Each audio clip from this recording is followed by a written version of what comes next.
Like right now, we're looking at Argentina because of Dev Connect. They're already 10 years ahead of us as far as their adoption of crypto. So it's kind of not logical for us to show up and say, hey, do this thing when they're like, hey, we already did the thing. And they did the thing because their systems collapsed before ours did. We don't have any emission testing in New Mexico. There's a trend now in New Mexico, people taking like the muffler off of their car so they to emit like more carbon. You gotta roll coal. Like it's a right? Have you seen this? People rolling around with these big clouds of smoke behind them. I actually think that Trump is the catalyst, and that for a lot of the complacent population who is complacent for many reasons, and most of them are valid and some of them are not, seeing everything fall apart when they thought they were the chosen ones because that was their candidate and that they were part of this cult movement. And now the decisions being made by that president and administration are now directly impacting them, that is going to cause the revolution. So, what's it like to hold a duality of living off grid, preparing for collapse, and then to see it accelerating right now?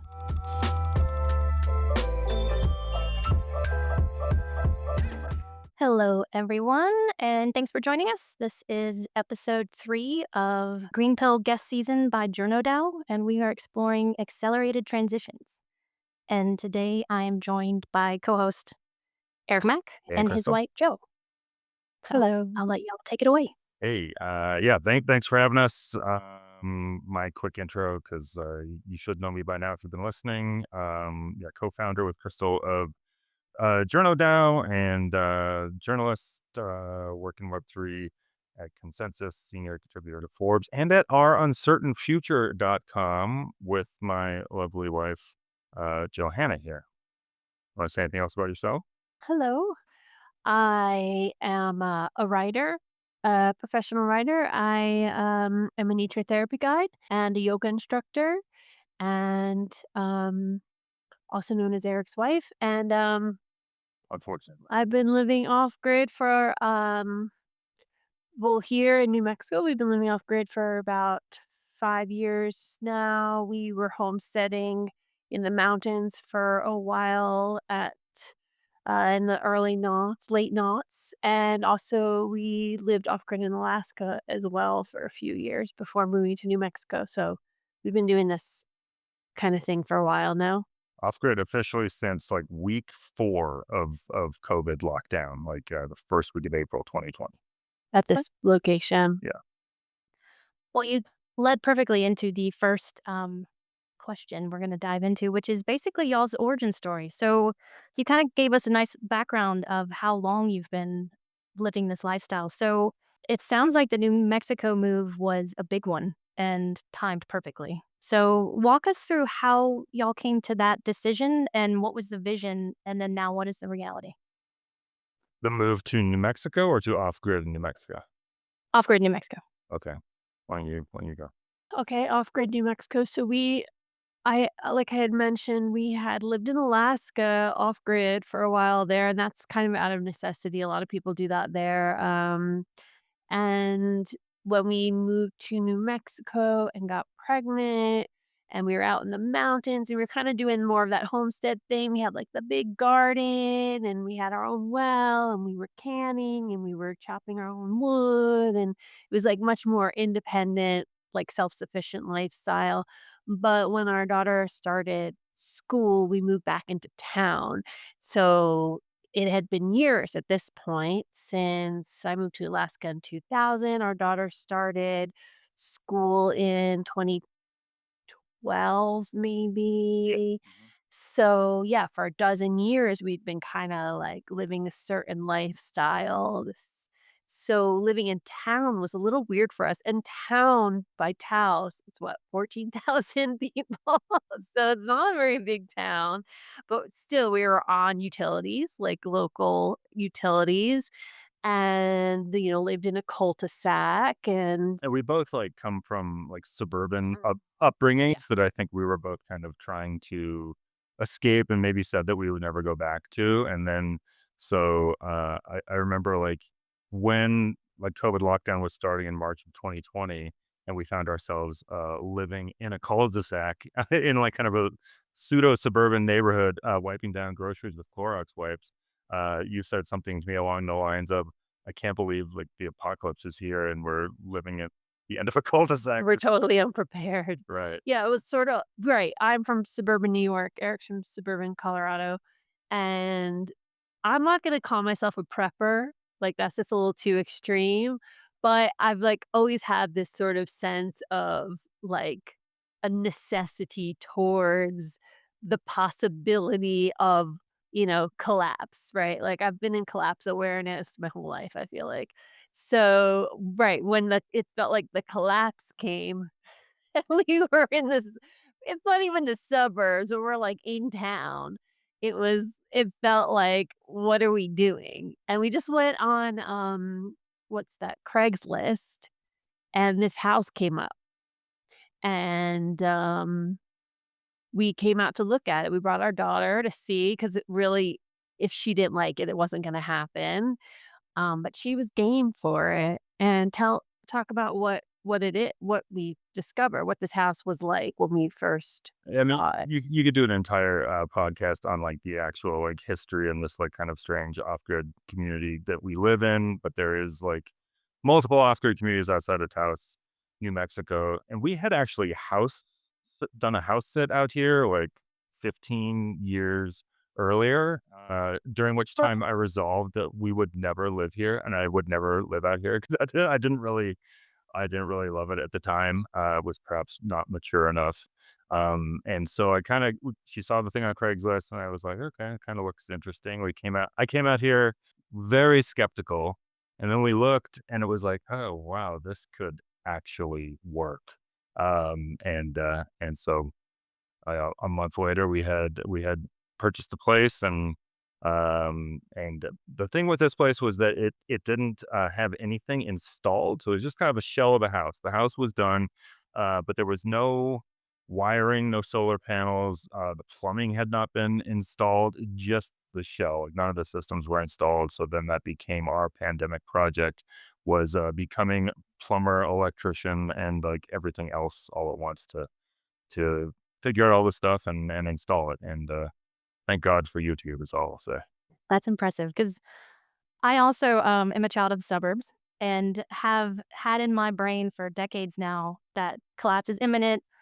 I don't wanna be unprepared for it, yet like, when the pandemic hit, I was visiting my mom on the East Coast, and I was stuck in rural South Carolina. I'm like, "Oh my god," wiping off my groceries or my mom's groceries in the garage, and there was no vision as to changing that reality, so y'all were able to see it and then change as it was happening. So talk a little bit about that initial transition. Like, how do you go from living in town, living in community around a lot of people, and then pivoting hard? I know this was partially out of necessity because of Oh, the pandemic, but that must have been a difficult or maybe just, I don't know, soul searching transition.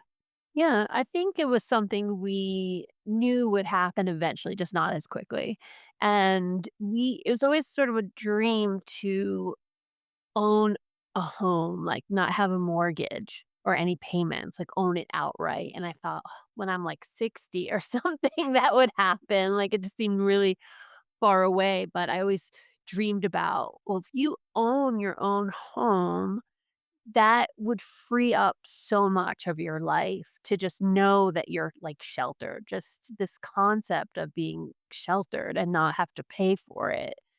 And this home was, I believe it was $37,000 we paid for Oh, it, and the person who sold it to us could let us pay in installments, like, interest-free. He was just super cool guy, so it took us, I don't know, 3 years to pay it off or something yeah. like that. It was about a year. Oh, Yeah. a year to pay it off.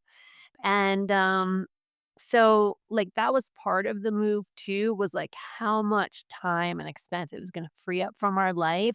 It was like, that is worth the sacrifice, and not knowing what the sacrifice would be, but knowing we could handle it because we had already lived pretty sparsely in other places and self-sufficiently in other places. Um but it has been a lot of work.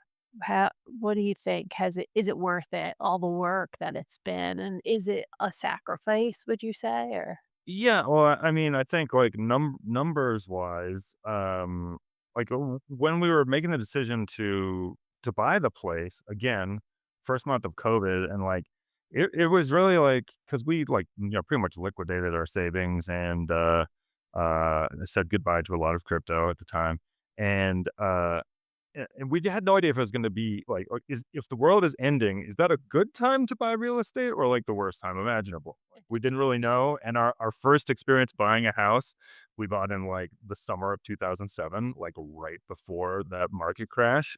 So, like, literally at the time, I'm like, oh, cool. We bought a house at the worst time in modern history. Um, and so we didn't know. It turned out to be the best decision ever because like many other rural towns, especially in the West, and we're also a ski town. So like I think like I don't know, 95% of the world seemed to have moved here during the summer of 2020. Yeah. And the housing costs are crazy, just like there in Colorado. So I mean, we figure like what we saved on paying rent, like has paid for the cost of the house in 5 years, like three times over. Um, And I wanna add too, when you said our first home, so our first home was in the mountains of New Mexico Mhm. when we were out, like, doing our little homestead thing, and after that debacle, we decided we would never do a mortgage again. We were, like, so burnt on the idea of mortgages. They were, like, the worst idea ever. Why would anyone do that? Like, people are just buying into the scheme, It's a total scheme. So, it had to be the way it was. Like, it had to be something that we could just, like, pay out of pocket for. And out here on this in this area, this off-grid area, you can't get a mortgage anyway from the bank because they won't insure the title to land out here. So, part of the reason why it's affordable is because people selling the houses know that people can't get bank loans, that you're gonna have to pay in cash for it too. mhm. So there's like Yeah. a non-zero chance, like we always say that like somebody could show up. Uh, again, it's a long story, but basically we had a lawyer do a title search on this property before we bought it, and he's like, "Well, it says if your property magically springs into existence in 1960."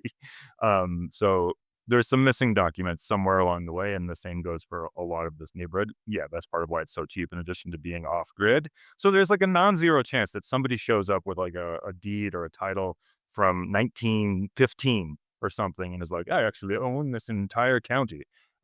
So there is that non-zero chance that maybe one day this entire community disappears to some land baron. So that's the fact that okay, well, if that happens, that like 0.1% chance, at least we know that we can justify it by saying, well, we saved tens of thousands in rent that we would have otherwise saved. So that's it's kind of the mind games we have to play. Hopefully that won't happen because we just added an extension to the house. Well, and luckily we're journalists by, training, so we could also just blast that all over the place and then rally people to support y'all. I Yeah, feel like that get would us grandfathered in or something. exactly. It feels like that should be a thing. Grandmothered, Um, grandparented. we all need to be grandparented right now. So what's it like to hold a duality of living off grid, preparing for collapse, and then to see it accelerating right now?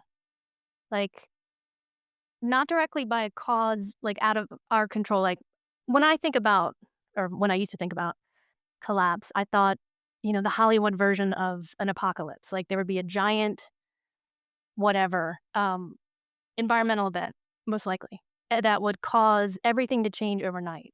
What we're living through is, like, a dumb apocalypse. It's basically just some oligarchs and politicians just living out whatever fantasy they have in their minds. So what is it like to live in this now, like, holding the space that you're holding, this duality of you've already prepared for it, it's inevitable, and yet it's happening because of choices that humans are making, not choices because of, the decisions we made decades ago that impacted the environment.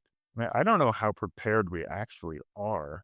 We're still going to the grocery store and like we're still heating like largely with forms of heat that we have to buy like to be like it's not true to say we're like completely We could be though. self-sufficient. It's like, We could move towards that. yeah. Like we did the extension now has an indoor greenhouse, so we could grow more and year round. I mean, we could build it up. But I think that speaks to like the need for community and like how those needs that we can't fulfill our own on our own, that we have resources of other people that we can lean on to help and that we can be a resource to other people. I think that's like what we need to move towards. So like away from this old idea of homesteading as being like you're so totally self-sufficient to like a new model of like community efficient, being able to have different resources around us to be able to do that.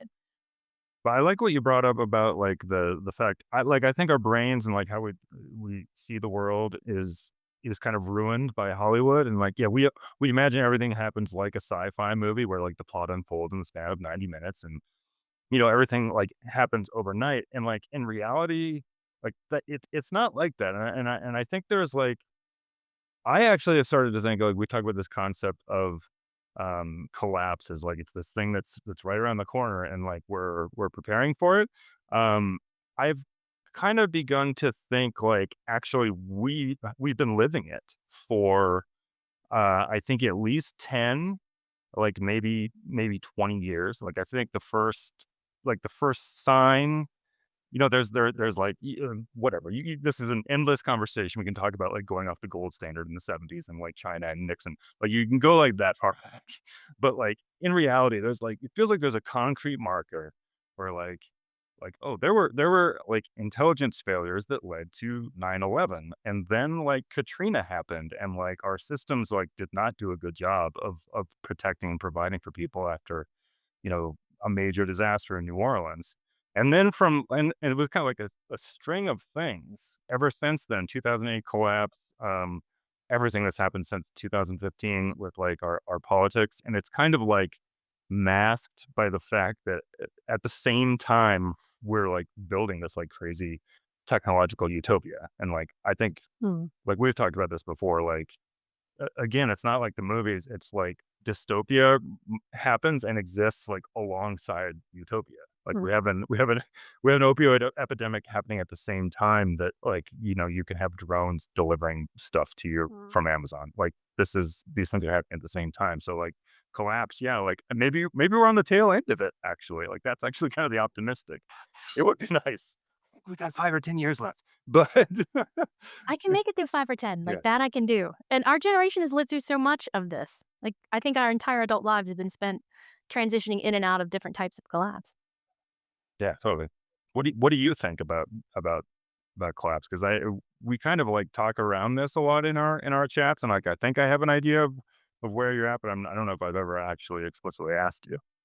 I feel like I float between the dramatic side of me loves a good story, and the apocalypse, there's many ways that I've, fleshed that one out, but the slow version is more of me trying to balance bypassing. Like, am I bypassing reality right now? Is that good or bad?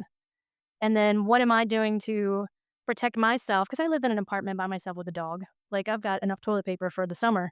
But other than that, and enough rice for all my neighbors. But other than that, like, yeah. Then we have to shift into community, like dressing.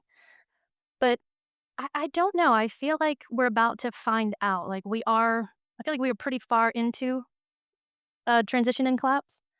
And with what the government's doing now with just outright eliminating things like FEMA and defunding so many things, we're about to really see it. Whereas before it still was not functioning from a bureaucratic perspective, but it's still, agencies like FEMA still could provide some of the social safety net.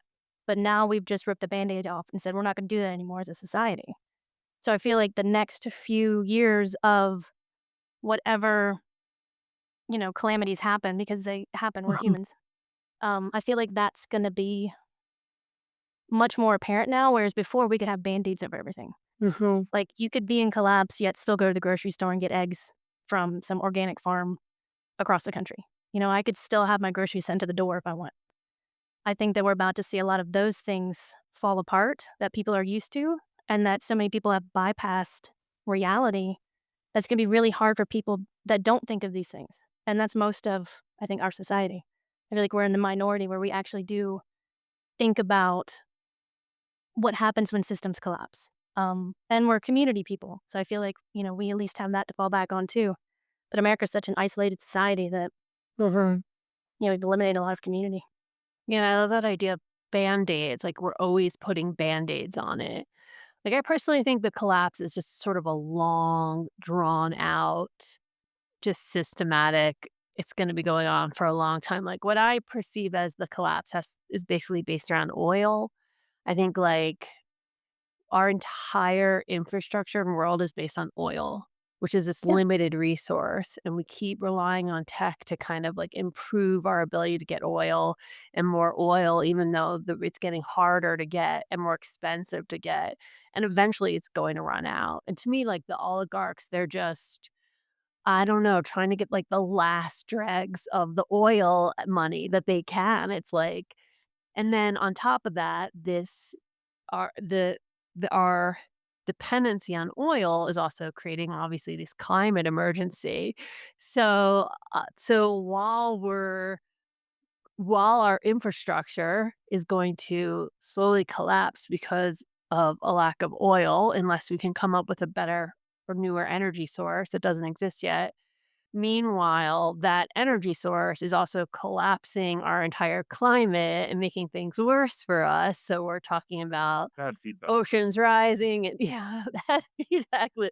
Wildfires and droughts. And so it's like, it just seems like an inevitable, like everything's just going to slowly go downhill, right? And how many band aids can we keep putting on it? And then when we have governments that don't want to even bother with the band-aid, then it's like, well, what does that look like? Like right now, I was just complaining, our healthcare system is so bad right now since the pandemic. It's gotten so much worse. It's all understaffed. It's like you have to book so far out. It's like all the things people complained about in a socialist healthcare system, we basically have now anyway. It's like it doesn't even matter.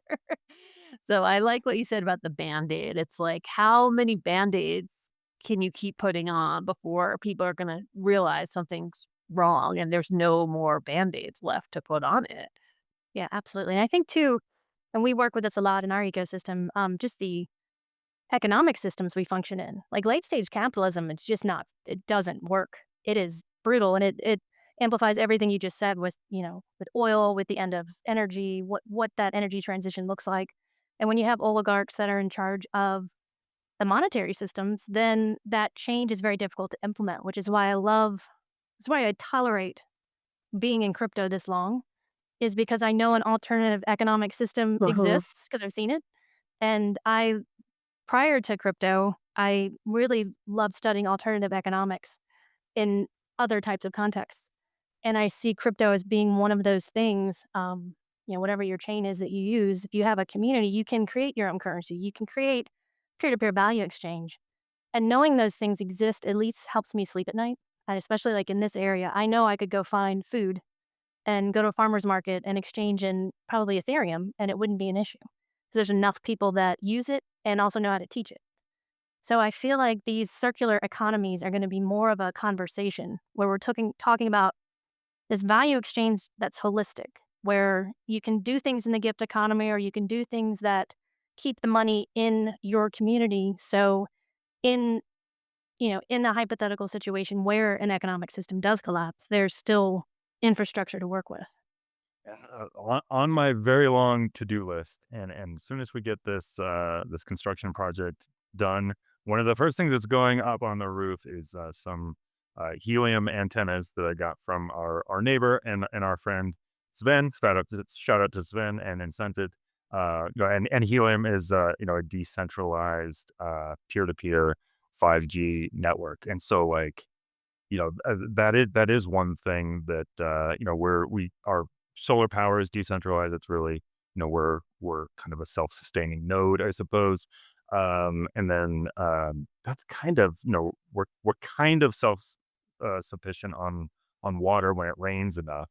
But it would be very cool to be able to add more self-sustained and decentralized internet to that. So like yeah, like infrastructure projects like that that don't really get enough attention. And helium kind of seems like it's on the upswing. It's not one of those that kind of died after the ICO craze or FTX or whatever. It's still around and actually growing. So like, yeah, it's projects like that that are super exciting, and I think are the future and where we're hoping to take it. And it's going to and again, it's not like a Hollywood movie.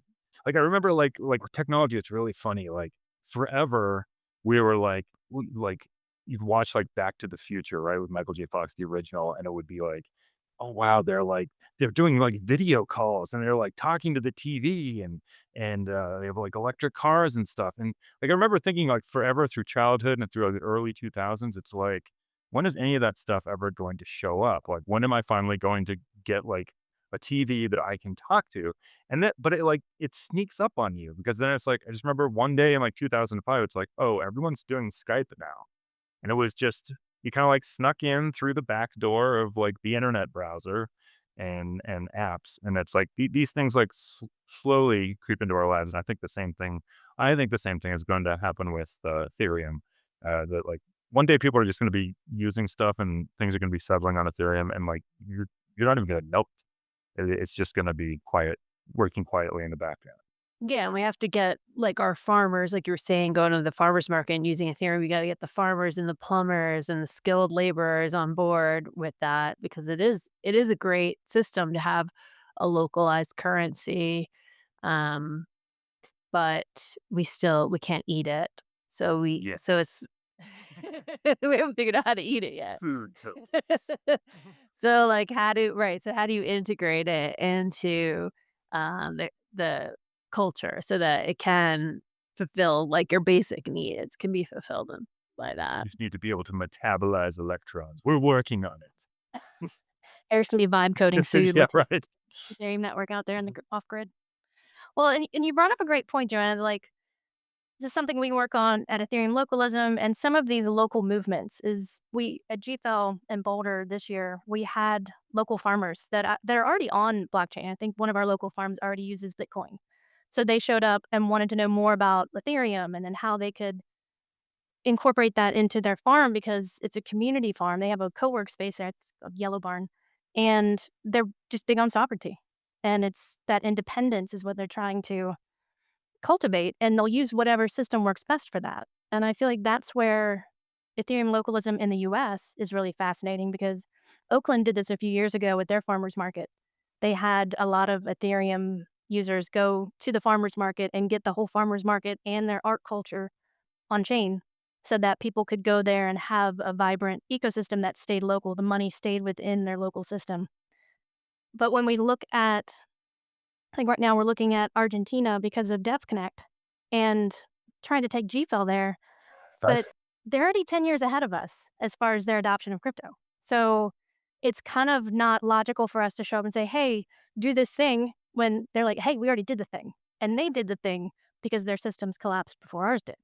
So I feel like we're in this weird space where we can go learn this stuff from other countries and communities that have already gone through it and have come out on the other side, which I think is gonna be really fascinating because we're still, slapping our Band-Aids on everything. So yeah, and there's a little bit of a geographic mismatch within the Ethereum community, it seems like, where, like, so much of the, like, engineering talent and kinda, like, the brain talent is coming out of, Europe and the United States and Canada, whereas, like, the need for the use cases and, like, honestly, like, the really, like, cool, interesting projects where you're like, "Oh, wow, that's, like that is it. That is a real world use case. That is a real world application," like, it's happening in, like, Argentina and Africa and places where like I guess I was gonna say mother is the necessity of invention, but that doesn't really fit because the invention is still kind of largely happening in the most developed countries. But so necessity is the mother of adoption, I guess, is mhm. the real thing. So like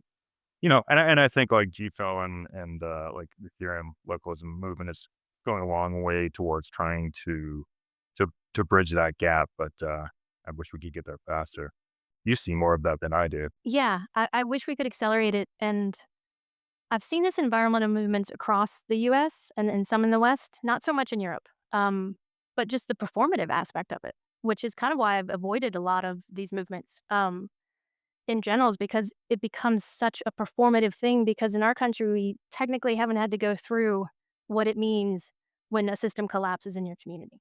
Whereas, like, when I look at, my colleagues in Africa, they don't you don't have to explain community to them. They literally is part of how their entire continent has survived this long is through community, and that is at the core of everything. So when you put the technology in their hands, they immediately begin finding real world use cases to solve problems in their backyard. And they don't need any of us to come in and say, "Hey, try it this way." They're like, "No, no, no, we already got this. Just, give us more funding so we can keep doing this thing and show y'all how it's done."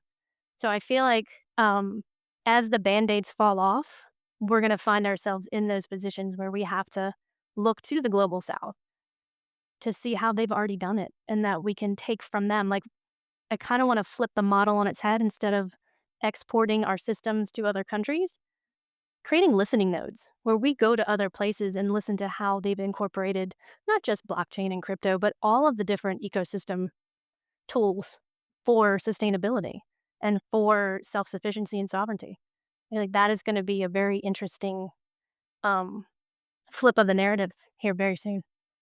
I wish there was more, because where we live is actually like a really like high poverty area, high need area, and it's like so ripe for like blockchain adoption or like some sort of community currency. But I don't know, the UX is not still doesn't feel like it's quite there, and also like I don't know, like the trust isn't quite there. Like if I were to like go to a meeting with my neighbors and like, tell them like, oh, we're gonna do an ERC 20 community coin and we're gonna build our own like local self-sovereign economy, like they would assume that I was like trying to scam them or something. Eric's Because dream. He totally wants to do that. scam the neighbor. No, to tell them that Uh, to start a coin. but yeah, I don't know. There's so much goodwill that would need to be established. And that's why I kind of think like the only way is like kind of through the back door and just like not even talking about the blockchain of it all, but just like building a system that works that can have blockchain rails on it. And frankly, it doesn't have to. But as long as it works and people understand it and can trust it, I think that's the way. Yeah, and I hope we get there fast. I know we talk about this a ton at JournoDAO, trying to Trojan horse journalists, and that's completely insane. We are extremely stubborn as a profession. So, yeah, I think that it I think we're in that almost that perfect storm scenario where you can just look outside the window and say, "This is why we need this system of economics, because that system out there is not working." And they can go to the grocery store and see that that's not working. So I feel like if nothing else, we don't have to explain it. The problem is having these ridiculous politicians hijack the narrative with all of the, you know, Look, money laundering coins if and you're doing corruption, like, let's prosecute people, for the corruption that they're doing, yes. and not prosecute the tools that people are figuring out ways to be corrupt with, because tools are just tools, and, you can use them to blow stuff up or to, create. So, yeah, I almost threw my phone, out the window today listening to, it was, I think, Ezra Klein and, an author who drives me crazy, who wrote a book about crypto that I'm not gonna name. But, you know, Ezra Klein asked him, so, like, what happened to all of the true believers and people that, like, really believe in, like, decentralization and blockchain and, where are they? And the author's response was, "Oh, well, they're all pretty much gone." And we're like, "Okay." So, like, this is what people hear. And, yeah, it drives me crazy. So, we're not gone. Be louder, green pill listeners, be louder. I feel like I was telling somebody this the other day at the Bitcoin pizza, global pizza party, that those of us that have been around long in this ecosystem, we have to hold duality. We have to hold the vision that we see for what this technology can do, like everything we're talking about, but also hold the fact that right now its best use case is money laundering. I mean, it really is one of the best prominent use cases. and hold that duality long enough The internet is still for best for porn, so, exactly. You're like, this is human and spam. nature. I think it's probably more spam now, but yeah. Yeah. So, we have to hold this duality, and I feel like it also applies for, living off grid, holding that perpetual dualities that we're holding, knowing that collapse is coming or a transition of some sort is on the way, but then you're also still going to the grocery store and doing your everyday life.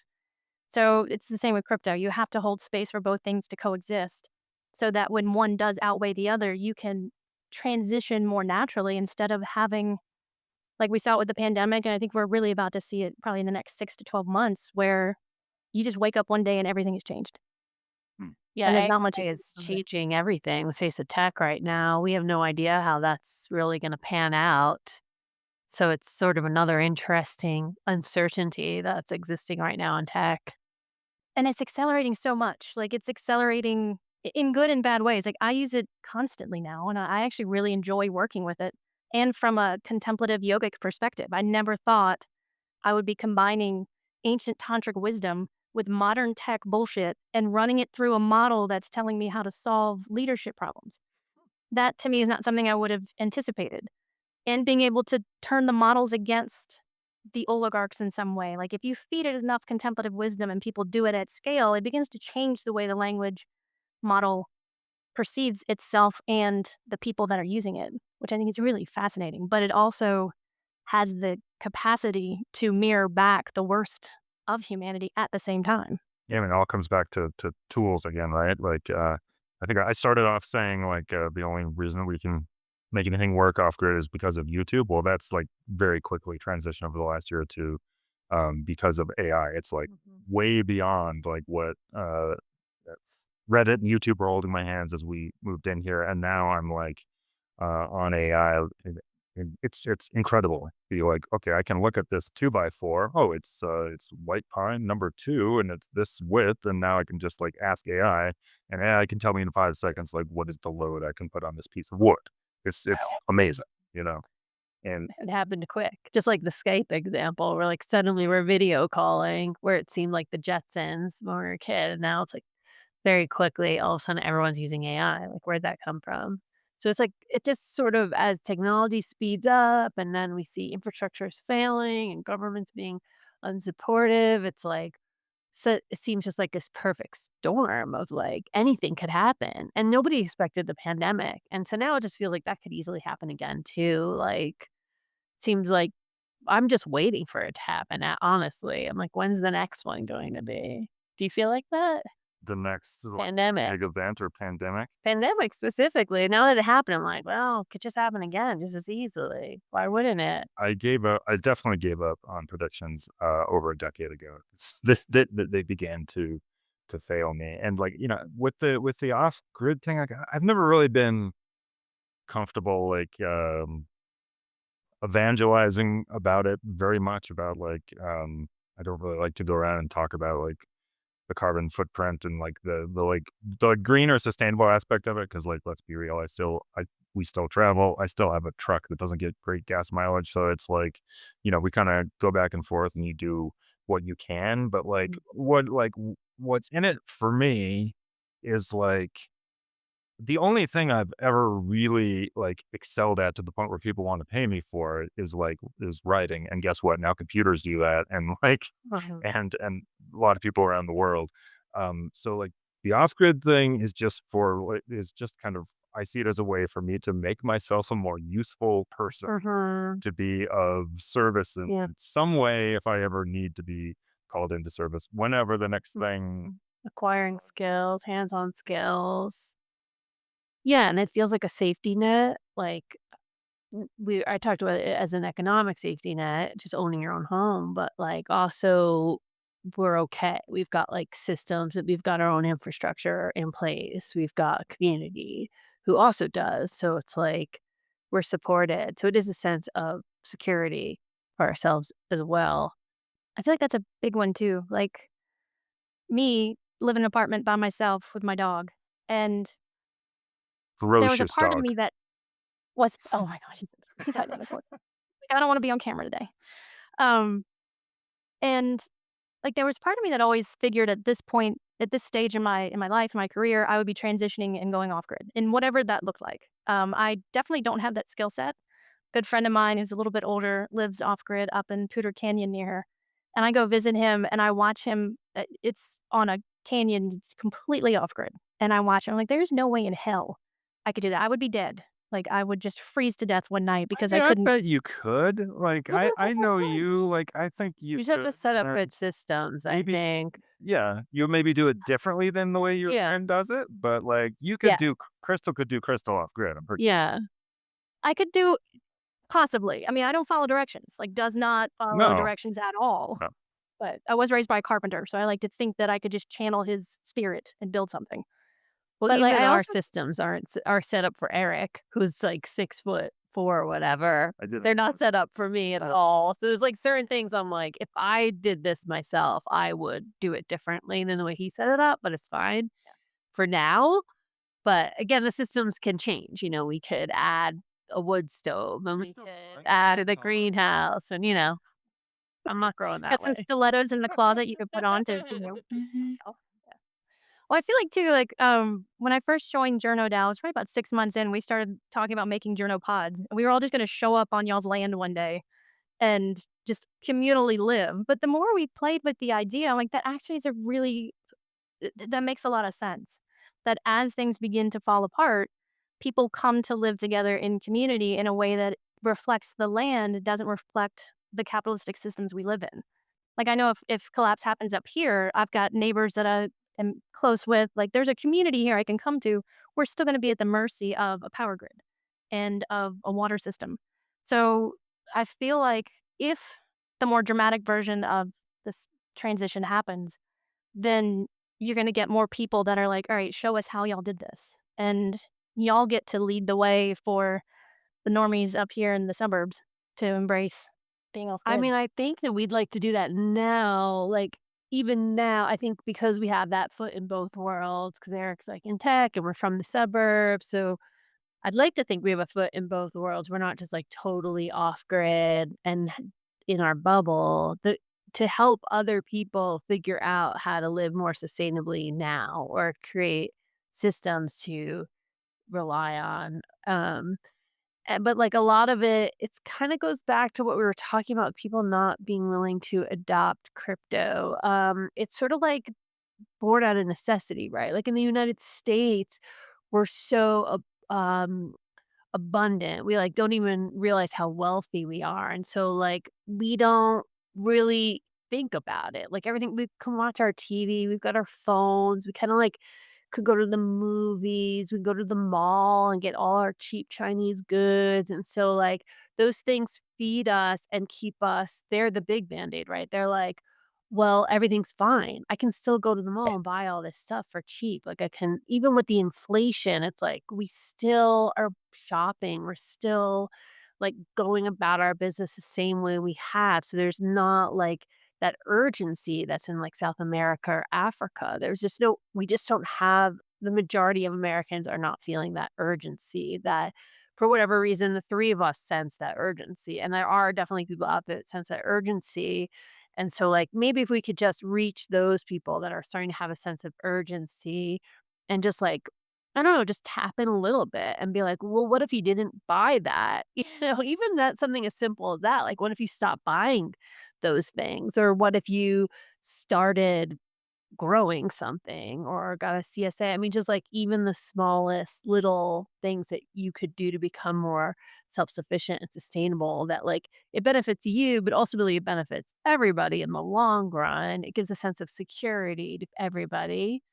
And that's, like I guess that's just saying is are there enough people out there that have a sense of urgency and where does that urgency come from and why do we feel it and they don't feel it, and what I wonder if there's more people who I don't know if it's a sense of urgency, but there's more people who like kind of fall into like this kind of off grid category that we're talking about. Cause I'm thinking of like the whole like van life movement feels like yeah. an extension of this. I mean, the van life thing seems like an entire generation of people, a little Yeah. bit millennials, a little bit younger than us, who are like kind of feel left out of the job market or of like traditional career paths, and they're like It's not quite the same dropping as out. off grids, but it is kind of like It is though, it is off grid. it It's is. another way to be off grid. They're dropping out. And I do like, yeah, what you said made me also think about I think some people's sense of urgency comes from how stressed and burnt out they are by our society and like how much Mm. harder they're gonna have to work and churn right now, especially with inflation and all these things. Like it's just the things getting harder and our safety, our social safety nets being reduced. It's just making things harder and harder for people. So I think some people are so stressed and burnt out that they are looking for other ways and other options that could be like connecting with nature or looking at more mindfulness or minimalism or like off grid dropping out like how can I work less instead of like the old paradigm work more work harder. Grind. It's like people are grinding so hard just to maintain at this point. And people are just that I mean, you're gonna burn out. You can't keep that up. And they're doing that to like have the big house and the big car and put their kids through college and pay for doctor bills and just like basic things that should be human rights. You know, you should be able to feed yourself and your family without burning out. So that might be the American sense of urgency Mm. could come from that direction. Yeah, no, those are great points. And I think you brought up something that I want to crack into a little bit with younger generations and also, going off grid. There's a solar punk movement. Like back in after the housing collapse in 2008 is when my production business just all my clients went away. I was like, oh shit, here we are. I was stuck with a high rent, living by the beach. I'm like, oh, I just fucked myself. So then once I got out of the lease, I basically just went completely off grid, but as a digital nomad and embraced minimalism and just wandered for well over a decade and took my identity off grid too, which is really fascinating. It's much harder to do now, but did it legally. And I feel like that is also something that I see more younger people leaning into, especially as like back then you could do writing online. I built websites online. There was work you could do online that would pay the bills as you travel. AI does all of it now. So Yeah. this younger Yeah. generation, they're kind of like, shit. Yeah, I was gonna So say I it's feel like like yeah. digital nomad, awesome, living the dream, but like now it's harder and harder to get like remote online jobs. Yeah.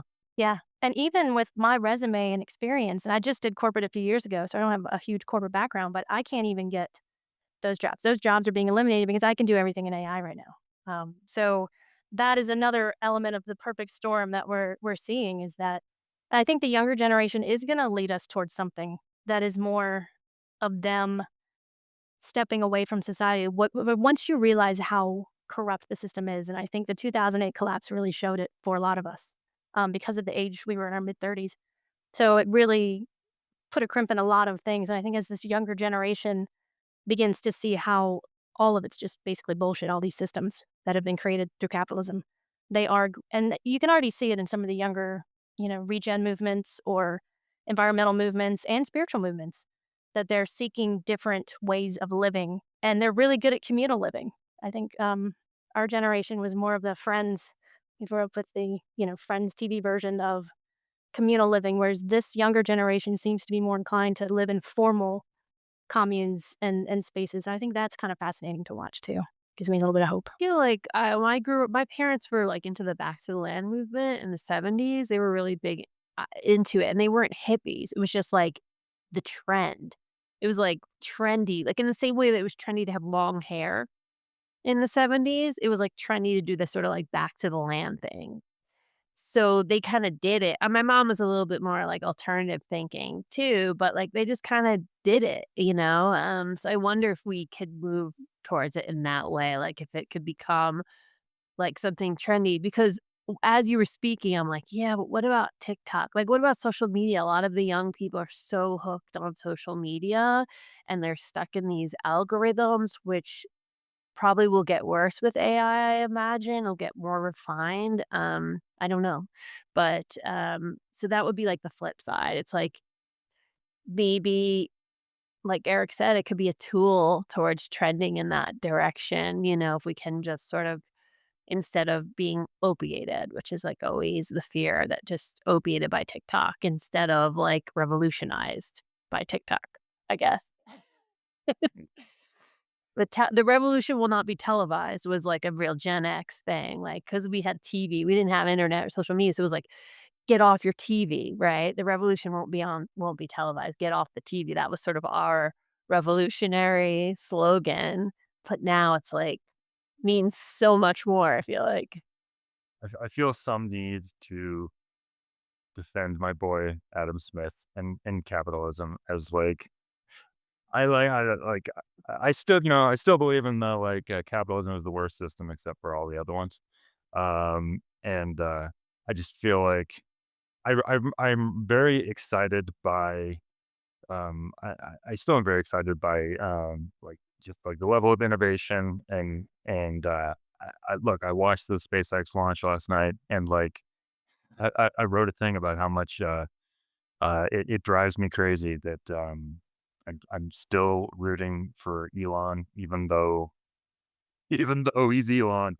Um, but I just feel like You admitted it's it, more sure. it's more the it's more the marriage of capitalism and that kind of true Western we can build our way out of this, but marrying that to community, taking the dial. I think Spencer has said this. He put it this way, like if we just take the dial and you adjust the dial on capitalism, and I would like to turn it way to the left. Mm, Um, it's more a matter of adjustments versus revolution to me because I don't know. I'm I don't really want to live in China.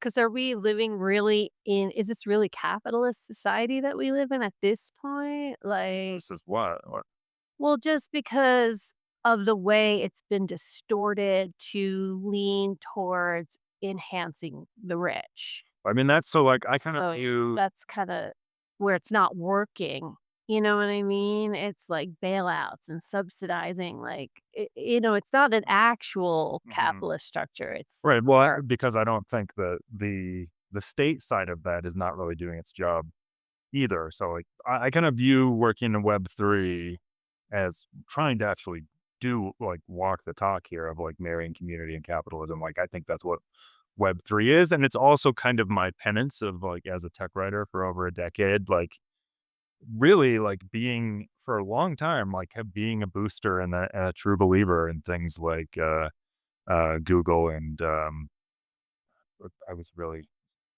I wrote some embarrassing things about Google right now and how how, they really did seem to be they were it was a different company on a different mission. Mhm. Really, they weren't going to do evil. And Yeah. man, I feel like somewhere around 2015, I was like, wow, I was really duped, and and now you know some of those companies are about to inherit not inherit but capture insane power with AI. Um, Mhm.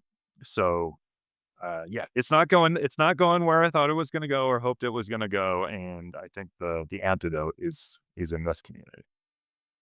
I think yeah, you guys both nailed this conversation, like, really beautifully, and I wanna bring back what Joanna was saying is that this type of capitalism isn't functional.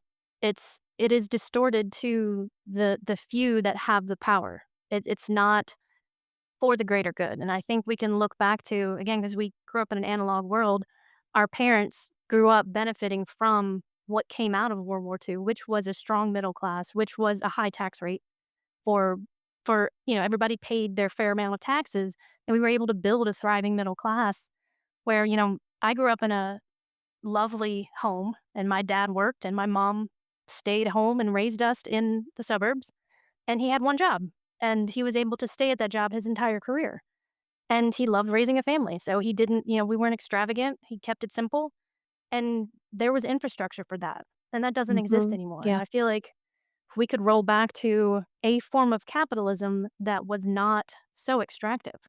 And Google, I'm glad you brought up Google, Eric, because they had a moment where I believe it was in 2012. No, not 2012. Sooner than that. It was after a lot of the .com bubble burst. People were trying to figure out what its product model was, what its PMF was, and they saw the collapse that had happened to all of these other startups. So they chose extraction. And Surveillance Capitalism book is excellent. She really gets into the details of how that decision was made in a boardroom with a handful of people. And then it defined the way social networking came about, how Facebook monetized, how everything was monetized through extracting personal data. And it was just made by a couple people in a room, and then it became the norm. So I feel like without regulations and without, a strong state that can say, right, and that's a fun line to walk too. I mean, China is something, but man, they really do have advanced technology in everything over there. So that's a marriage of communism and capitalism that's really fascinating to unwind Yeah. because personal Yeah. liberties are gone, I but they're mean, living in the Jetson world. I guess I subscribe to the idea that it's probably all cyclical, and that the market, like, the market has too much power. The um the state is inept or corrupt in a lot of ways, or a combination of both. So like where do you rebuild from that? And I think you build out of this like kind of third community sector that we're working in. And like I said, like you tune the dial to the left. So like you build like in a third way outside of the states as much as possible, outside of well, it's not really, it's more like drawing from both. Like you're working with markets, you're working with the states, but in a community centered way. uh and like ideally, hopefully, to build back up the state to a place where it is more, you root out the corruption and you build back up those systems to, like, yeah, a point where like they were somewhere, the New Deal era in the next 20 Yeah. or 30 years, right? Like that's kind of the place we want to get back to. I think it's just a cycle. Like we're in the collapse cycle. And like, no, you Well, no, I agree with you. Build the systems, right? Like live off grid, create alternative currencies, like doing localized, like doing all this work. Let's keep doing it. Regenerative agriculture, like let's keep doing it. Let's keep building those systems. But it's gonna take urgency for people to really dig in and then start enacting them. That's just like, and so when I think of that, I think urgency is like, which is shit why it hitting the happens in fan. Argentina first. Right. Yeah. But it's like something is gonna has to go down to like, yeah, let's have those in place. Let's have it in Already place for going when down like people. every day though. I know. I think it already went down. It's going down. But like, do you see that in our culture? Like, maybe. You actually are more in touch, I think, with the larger culture than I am. I'm a little bit more dropping out, but, like, do you see people, like, wanting to make real change because of the sense of urgency, or do you think that's still Yes, ahead? I do. And for some reason, the leader of that movement seems to be Donald Trump. But It's really look, I mean, big hot take. well, like, I mean, I didn't see that Or one the coming, catalyst. Eric. well, Maybe he's if a catalyst. there's a revolutionary class in the U.S., they vote for him, like that, like, and I Wait, can I tell I wanna say something. There's this new trend of people taking in New Mexico, because in New Mexico, we don't have any, what are those laws for, like, exhaust? oh, emissions. We don't have any emission testing in New Mexico. There's no, so there's a trend now in New Mexico, people taking, like, the muffler off of their car so they to emit, like, more carbon. You got to roll coal. Is that it? Is that what it's called? I think It's that's like the they're version of it. bigger, like, it's like an FU to carbon, offset or carbon neutrality. It's like, "No, we're gonna create more." Like, it's a right? Have you seen this? People rolling around with these big clouds of smoke behind them with, like, a bit on purpose. Like, they're retrofitting new cars. Wow. Yeah, these are not old cars. Old cars, like, yeah, whatever.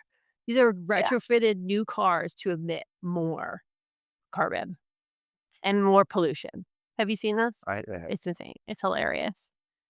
So, what were you saying about Donald Trump and his followers? They're revolutionary and well, I mean, like, if it, Well, if we're just defining revolution as like, like tearing down the system and building back something in your own image, What system are they tearing down though? But what system literally all of them, what are they tearing down? Like what they're the federal government. I but mean, they're tearing like all norms and like systems that are helpful for the people. yeah, because they chose the wrong candidates. I mean, this kind of goes back. What this became like off grid, like retroactive politics.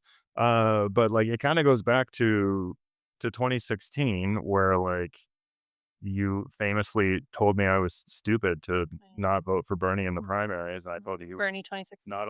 I told you he was not electable, and And I remind little did I you know that. that I mean, if Donald Trump is electable, there certainly is no reason that Bernie Sanders isn't electable. So fault. Donald Trump is your fault. that's why I don't make predictions anymore. Like that's when there was a moment where I thought it was pretty good at making predictions. It was like based an entire journalistic career off of it, and then it all fell apart around 2015. So, uh, Which makes sense. I mean, I think logic left the building in 2015. Bas well, I think you well, I have a think person who, and I don't actually credit Trump with this. I can't believe we're going this deep into the politics. I think you can credit like Steve Bannon with a lot of this, and like who's another interesting character. You can credit with correctly diagnosing a lot of problems in our system and in our society, and then putting forward some of the absolute worst leaders and solutions to address those problems, and successfully selling them to that the closest thing we've had in our lifetime to a revolutionary class in the United States. Sold it to those forgotten Americans or whatever, and it's and this is how we got here. okay, now how do you Yeah. sell them crypto? Well, apparently, you get Or sorry, that double person to launch a meme coin. Uh, no, that's my job, and I'm still working on it. But I think you have conversations like this. I mean, I don't know what else to do, but to kind of spread the good word. What do you think, Crystal? How do we sell it? Oh, no, this is Joe, you actually asked a lot of questions I was gonna ask, so though this is perfect. I actually think that Trump is the catalyst, and that for a lot of the complacent population who is complacent for many reasons, and most of them are valid and some of them are not, um, seeing everything fall apart when they thought they were the chosen ones because that was their candidate and that they were part of this cult movement, and now the decisions being made by that president and administration are now directly impacting them, that is gonna cause the revolution. They are the ones that need to get out into the street, and they have been, which I think is fascinating, is those that voted for Trump are the Right. ones that have to now stand up and demand that it be fixed. I don't know if it'll happen fast enough. Historically, authoritarianism kicks in pretty fast, and this administration is using, very proven playbooks to implement step by step, and they're doing it. So at this point, I think it is the catalyst for many things. I think that if all of that cult can rise up and demand that they get their benefits back. I would like to see like a friend of mine has been for since January. Like we have to. There has to be a national strike. It's the only way. I was like, well, that's nobody's going to organize a national strike, and I've kind of started to hear rumblings of it. But it has to. It's what you're saying. Like a strike of like truck drivers who like maybe they're MAGA, maybe they're not, but like they're actually being replaced by AI now, by self-driving trucks. And And they've lost their veteran benefits. They're losing their Medicaid and Medicare. If that big, beautiful bill passes, everybody's about to lose all of the entitlements that they have been getting from the government up to this point that they didn't even realize they were getting entitlements. They always thought it was the immigrants that are taking all the resources, but it's actually a lot of his following are the benefactors of these entitlements. So I think that is really interesting. I've seen it just in local community containers where people who are veterans are spiraling and doing all kinds of toxic behaviors in communal regenerative settings because of that pressure cooker. And I think the more you see that, the more they have to feel that they are the ones that are now being attacked, and then they will stand up because it's not going to be those of us on the other side who have been protesting for decades. It's not us at this point. It has to come from the cult itself, which that'd be interesting. I mean, yeah, that's Um, why I got toilet paper and rice up in here for a few months. I'm just gonna be holed up um, in here with my dog. okay, Eric, now make your 5 top predictions for 2025. Just kidding. No, that's wild. I think that's I mean, I don't know, it, like, hurts my heart a little bit. It's like a little bit of heartache when you're talking about it, because, like, I mean, some people, there are God, I don't like to stereotype people. It's a dangerous game, but, like, there are okay, rural America. You know what? I'd like to see a revitalization of rural America. I think that would be something that would cross party lines, right? I mean, there's this divide, this sort of like land divide between like urban people tend to be more liberal and rural people tend to be more conservative. But it's really the rural people that are the farmers, the laborers, they're doing the dirty work that AI won't replace necessarily. And like people in urban areas are like so concerned about not being able to pay rent and the cost of living, but you could move to these rural areas and live at a really low cost and off grid too. You can live more sustainably, cheaply, low cost. But people have this idea that, like, rural areas look a certain way or have a certain type of community, so, I don't know, I think, like, that might be, my prediction for 2026. Rural Rural revitalization. I like that. I like that. Shit, I think that could be a real revolution. I don't know if urban people, because 'cause I'm not one, I've never been one. I mean, I think I tried it out for a couple years and I went insane, but I don't know, if they'd be willing to do that. Maybe in community. Maybe if, like, all your besties, or a whole community of artists or a whole community of musicians or, like, you had your whole community move out and revitalize rural areas. It hasn't happened thus far. It didn't happen in 2007, 8. So I don't know if what would spark it, but it's an No, idea.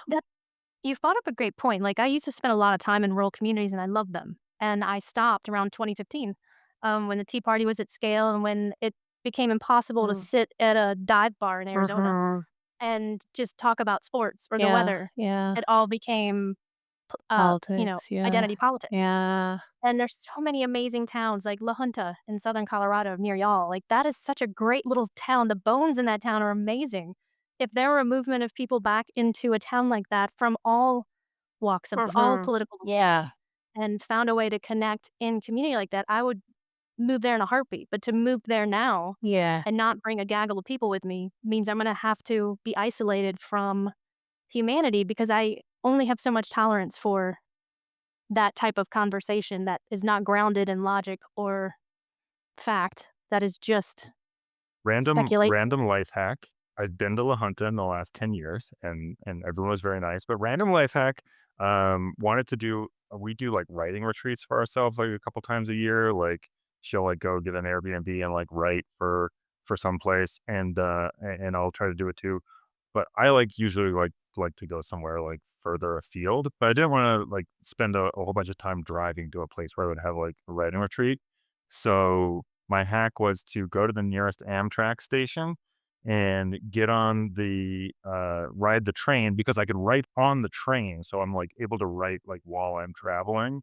And Transit. like for whatever reason, the schedule between like the nearest Amtrak and like how far I could go and not have to sleep on the train was La Junta. So like I did a writing retreat via train to La Junta.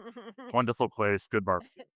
Well, I was gonna say too in Taos, right? Taos is like a pretty, it's the kind of town people wanna live in, but they feel like they can't afford it. So, economy is also an important aspect to rural living, like, there aren't enough jobs rurally, so obviously we have to take that into consideration. It's would be having to do remote work or service work or something like that, but, Taos is the kind of place people wanna live in, but back in the '60s, it was sort of more like a backwater little town, and the a lot of communes started up here. So we have a few that remain. Many don't exist anymore. But that's basically how people did it. They brought entire communities with them and created communal living situations. And I think that's part of why Taos now is like is more popular destination. Obviously, the hippies can't take credit for it because we have the Taos Pueblo and the Gorge Bridge, and it's beautiful. There's mountains and there's ski resorts. There's lots of other great reasons, but um, that like brought in an influx of people and kind of brought up the economy a little bit more of the town. So yeah, I think it takes a village probably. That's actually why Taos is on my list once I'm done with the Boulder area. And I have a few friends here thinking the same. It's just all of us going that direction because it has the bones of a small town. It has the rural area. It has communal living, and it's a slower pace. Like I love it up here for now, but it's very busy. And I live in a small town north of Boulder, so it's not even that crazy. Yeah, and something But we've seen here too is people are spreading out. So there's tons of land, cheap land here, but people haven't been willing to be that far from town. And now more people are more willing to be further out from town and in exchange for the cheap land. Yeah. So it's growing in that sense.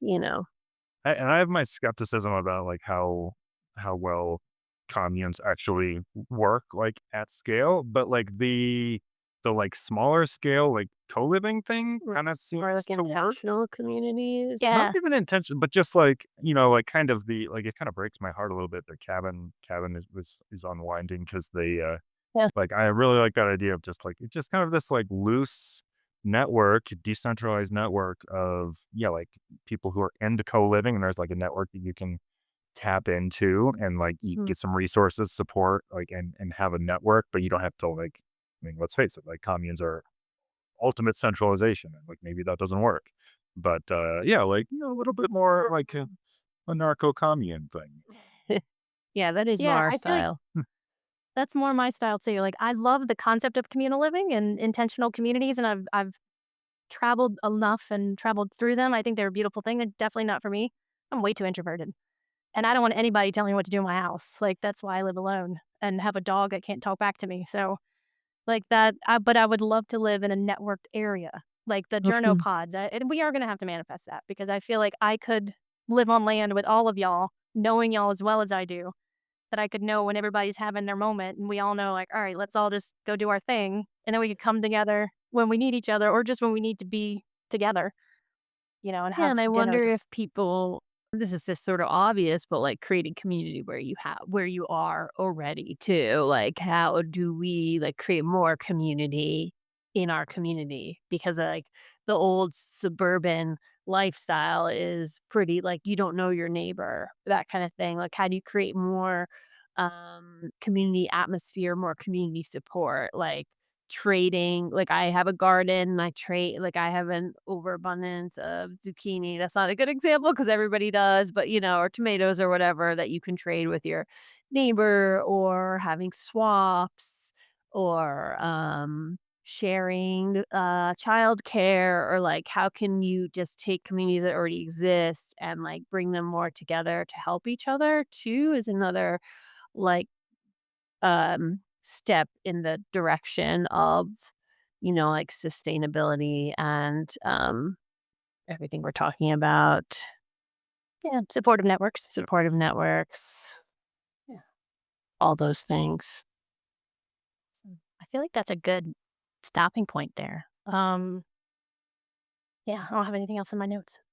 What do you guys what words of wisdom would the Max like to leave us with? Oh, no pressure there. You I mean, things we've already said, like you could take small steps, which we talked a lot about different small steps that you could take on your own right now. Um, Finding that your sense of urgency, whatever that may be, and sort of allowing yourself to feel that tension and dig into it, see where it leads you instead of trying to like push it away with more like media, but like really like sit with that tension for a while of urgency and like what do you feel called to do to contribute? We gave so many ideas, creating community, learning more skills, more environmental sustainability. There's like tons of things you can do, but yeah, I would urge, because especially in in this community, right? There's people who obviously are thinking in that direction. Like that's who's listening, right? So yeah, that would be my call to you would be to sit with the urgency, see where it leads you. What are you called to do to contribute in your small way? I just recommend marrying, partnering up, living with somebody who doesn't mind getting their hands dirty. That's That's fantastic. Very dirty. You're being Real quick, literal about it too. gross. Not figured. We're gross people, Crystal. Hashtag dirt lice. you do you. But no, you're exactly right. Like that partnership is definitely, yeah, It's definitely a helpful. necessary thing. So yeah. So how can, if our audience wants to follow y'all's work, because I know y'all have a beautiful Substack, um, how do we follow along? Our uncertainfuture.com. Is that Oh, the best one? certainfuture.com. Yep. Yep. And it We'll link sounds show like notes. after this conversation, our uncertain future is very fitting. Right? That's kind of what the conversation was about, I feel like. If not Totally. our uncertain present. Yeah. Very good. Awesome. Cool. All right, everyone. Thank you for listening. Thank you for joining us, Eric and Joe. And we'll Ew. catch you next time. Thanks, Crystal. Thanks, Greenpo.